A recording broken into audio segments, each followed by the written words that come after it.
أهلا وسهلا بكم أصدقائي.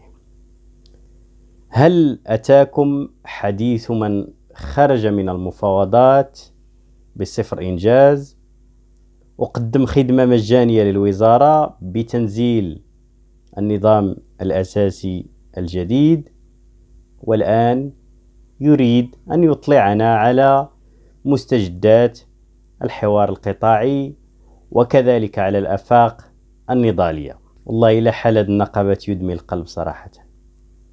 ما هدف هذه الندوة في هذه الظرفية؟ ما الهدف من إطلاع الشغيلة على المستجدات؟ وهل بقي في الحقيقة آفاق للنضال مفتوحة لهذه النقابات؟ أولا، المستجدات التي تودون إطلاعنا عليها والمستجدات التي تودون إخبار الشغيلة بها راه خارجة في النظام الأساسي وعارفها الشغيلة مزيان.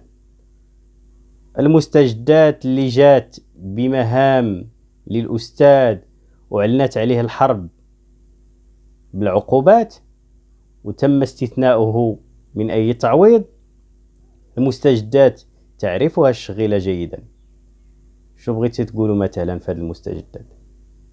الشغيلة كانت تحترم هذه النقابات لما كانت ترفعه من شعارات، لما كانت تحمله من أفكار تدعو إلى الدفاع عن حقوق الشغيلة.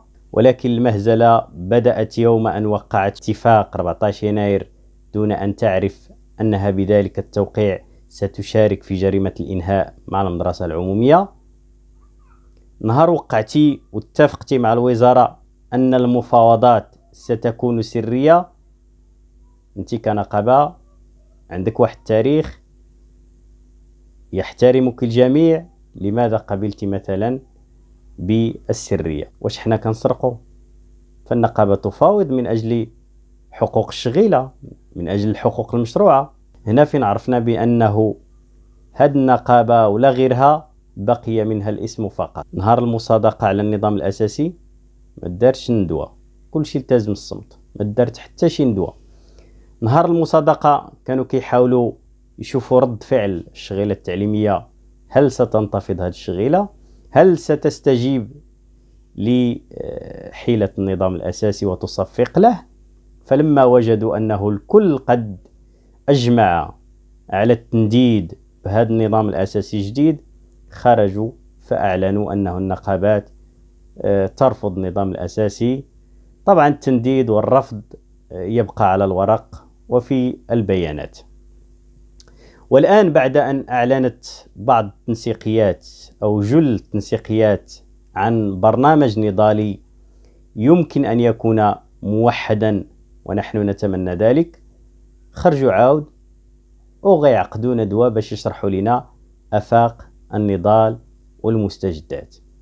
كون شرحوا لنا غير النظام الأساسي الجديد كون حسن، غنستفدوا معهم أفضل، لأنهم شركاء في إعداده بدل أنها تشرحوا الوزارة. أش من أفاق ديال النضال بقى عند هذه النقابات؟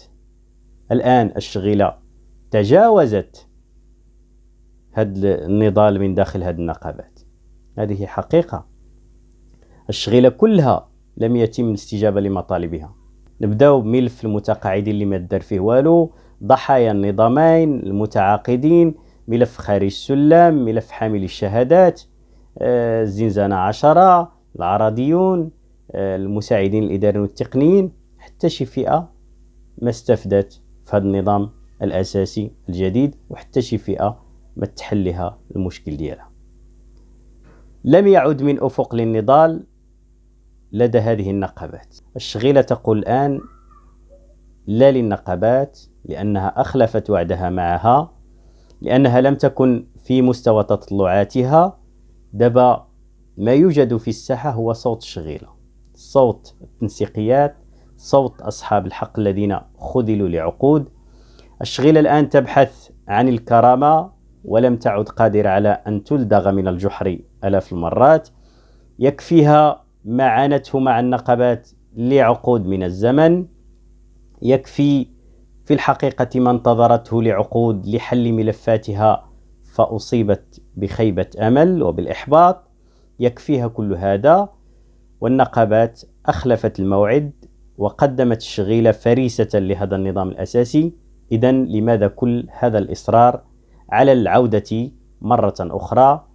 لأنه الثقة من الصعب جدا استعادتها في هذه الظرفية، لأنه الجميع متذمر مما حدث.